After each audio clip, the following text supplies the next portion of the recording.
Production house, most of the production house ಯಾವ facility ಕೊಡಲ್ಲ.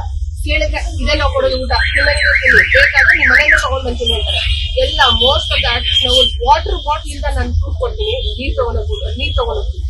ಒಂದ್ ವಾಶ್ರೂಮ್ ಕರೆಕ್ಟ್ ಆಗಿ ಕೊಡಲ್ಲ ಗೊತ್ತಾ ನಮ್ಗೆ? ಒಂದ್ ವಾಶ್ರೂಮ್ ನಮ್ಗೆ ಕರೆಕ್ಟ್ ಆಗಿ ಕೊಡಲ್ಲ.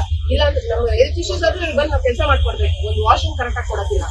ಇಲ್ಲ ರೀಸೆಂಟ್ ಆಗಿ ಎಲ್ಲ ಆರ್ಟಿಸ್ಟ್ ವಾಶ್ರೂಮ್ ಇಲ್ದಿರಾ ಹೇಳ್ಬಾರ್ದು, ಬೈಲ್ ಕಡೆ ಹೋಗ್ಬಿಟ್ಟು ವಾಶ್ರೂಮ್ ಯೂಸ್ ಮಾಡ್ಕೊಂಡ್ ಬಂದಿದ್ದೀವಿ ಗೊತ್ತಾ?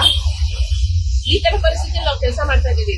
ನಾವು ನಾವು ಎಕ್ಸ್ಪೋಸ್ ಮಾಡ್ಕೋದಲ್ಲ, ಯಾಕಂದ್ರೆ ನಾವು ಓಕೆ ಒಂದು ಸೊಸೈಟಿ ನಾವು ಹೊರೆಯದೇ ಇದೆ ಅಂತ ಎಲ್ಲ ಸಹಿಸ್ಕೊಂಡು ಹೋಗ್ಬೇಕು. ಇವ್ರಿಗೆ ಜಾಸ್ತಿ ಆಗಿದೆ. ಇವಾಗ ನಾನು ಬಂದು ಮಾತಾಡ್ತಾ ಇದೀನಿ, ಓಕೆ ನಮ್ಮ ಆರ್ಟಿಸ್ಟ್ ಗಳು ಏನಕ್ಕೆ ಸೆಲೆಕ್ಟ್ ಮಾಡ್ತಾರೆ ಅಂದ್ರೆ ಒಂದ್ ದೇಶ ಆಗಿದೆ, ಇದೆಲ್ಲ ಕಪಡಗಳು ಬಿಟ್ಬಿಡೋಣ ಅಂತ ಎಲ್ರು ಬಿಟ್ಟು ಇವ್ರು ಹಿಂಗ್ ಆಗಿರೋದು. ನಾವು ಒಂದ್ ಊಟ ನೆಟ್ಟಿಗೆ ಕೊಡಲ್ಲ, ಏನು ಕೊಡಲ್ಲ. ನೀವ್ ಹೇಳ್ತೀರಾ ರೀಪ್ಲೇಸ್, ನೀವು ಬಿಟ್ಬಿಟ್ಟು ಹೋಗ್ತೀರಾ ಅಂತ. ನಿಮ್ಗೆ ಗೊತ್ತಾ ಆಕ್ಚುಲ್ ರೀಸನ್ ಏನಂತ ನಿಮ್ಗೆ ಗೊತ್ತಿದ್ಯಾ? ನಾವ್ ಎಷ್ಟು ಕಷ್ಟಪಡ್ತೀವಿ. ನಮ್ಗೆ ಇವಾಗ ಯಾರೋ ಒಬ್ರು ಪ್ರಾಜೆಕ್ಟ್ ಕೊಡ್ತಾರೆ, ದುಡ್ಡು ಕೊಡ್ತಾರೆ ಅಂದ್ರೆ ನಾವು ಏನಕ್ಕೆ ಬಿಟ್ಟು ಹೋಗ್ತೀವಿ? ಅಲ್ಲಿ ಪ್ರಾಬ್ಲಮ್ ಇದೆ ಅಂತ ಬಿಟ್ಟು ಹೋಗೋದು. ದಯವಿಟ್ಟು ಕಮೆಂಟ್ ಹಾಕೋರು, ದಯವಿಟ್ಟು ನೋಡ್ಕೊಂಡು ನಮ್ಮ ಸಮಾಧಾನ ಬಗ್ಗೆ ಫಸ್ಟ್ ನಿನ್ನ ಜೊತೆ ನನ್ನ ಕತೆ ಸೆಟ್ಟಿಗೆ ಹೋಗಿದೆ. ಯಾಕಂದ್ರೆ ಅವ್ನು ಎಲ್ಲೂ ಸಿಕ್ಕಲ್ಲ, ತಲೆ ಮರೆಸ್ಕೊಂಡು ಓಡಾಡ್ತಾವನೇನೋ.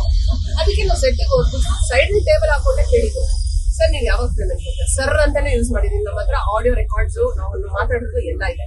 ಸರ್ ಅಂತಾನೆ ಅಡ್ರೆಸ್ ಮಾಡಿ ಕೇಳಿರೋದು. ಇವಾಗ ನನ್ನ ಹತ್ರ ₹1 ಇಲ್ಲ. ನಾವು ಕೊಡ್ತೀವಿ, ಯಾರಿಗೂ ಮೋಸ ಮಾಡಲ್ಲ.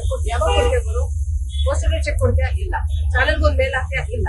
ಈ ತರ ಎಲ್ಲ ಹೇಳಿದ್ಮೇಲೆ ನೀನ್ ಏನಪ್ಪಾ ನೀನ್ ಭಿಕ್ಷೆ ಆಗ್ತಾ ಇದೆ ಅಂತ ಜೋರ್ ಮಾಡಿ ಕೇಳಿದಕ್ಕೆ ಏನ್ ರೋಡಿಸಮ್ ಮಾಡ್ತಾ ಇದ್ದೀರಾ? ನೀವ್ ನನ್ಗೆ ಹೊಡಿತೀರಾ? ನೀವ್ ನನ್ಗೆ ಓದಿತೀರಾ ಅಂತ.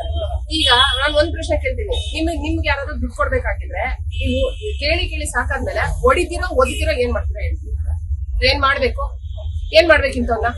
ಈಗ ಪೊಲೀಸರು ಕಳ್ಳನ್ ಕರ್ಕೊಂಡ್ ಬರ್ತಾರೆ, ಅಪ್ಪ ಕಳ್ತನ ಮಾಡ್ಬೇಡ ಅಂತಾರೆ. ಅವ್ನ್ ಮತ್ತೆ ಕಳ್ತನ ಮಾಡ್ತಿದ್ರೆ ಬುಟ್ ಕಲ್ಲಲ್ಲೇ ಓದಿಯೋದು ಅಲ್ವಾ?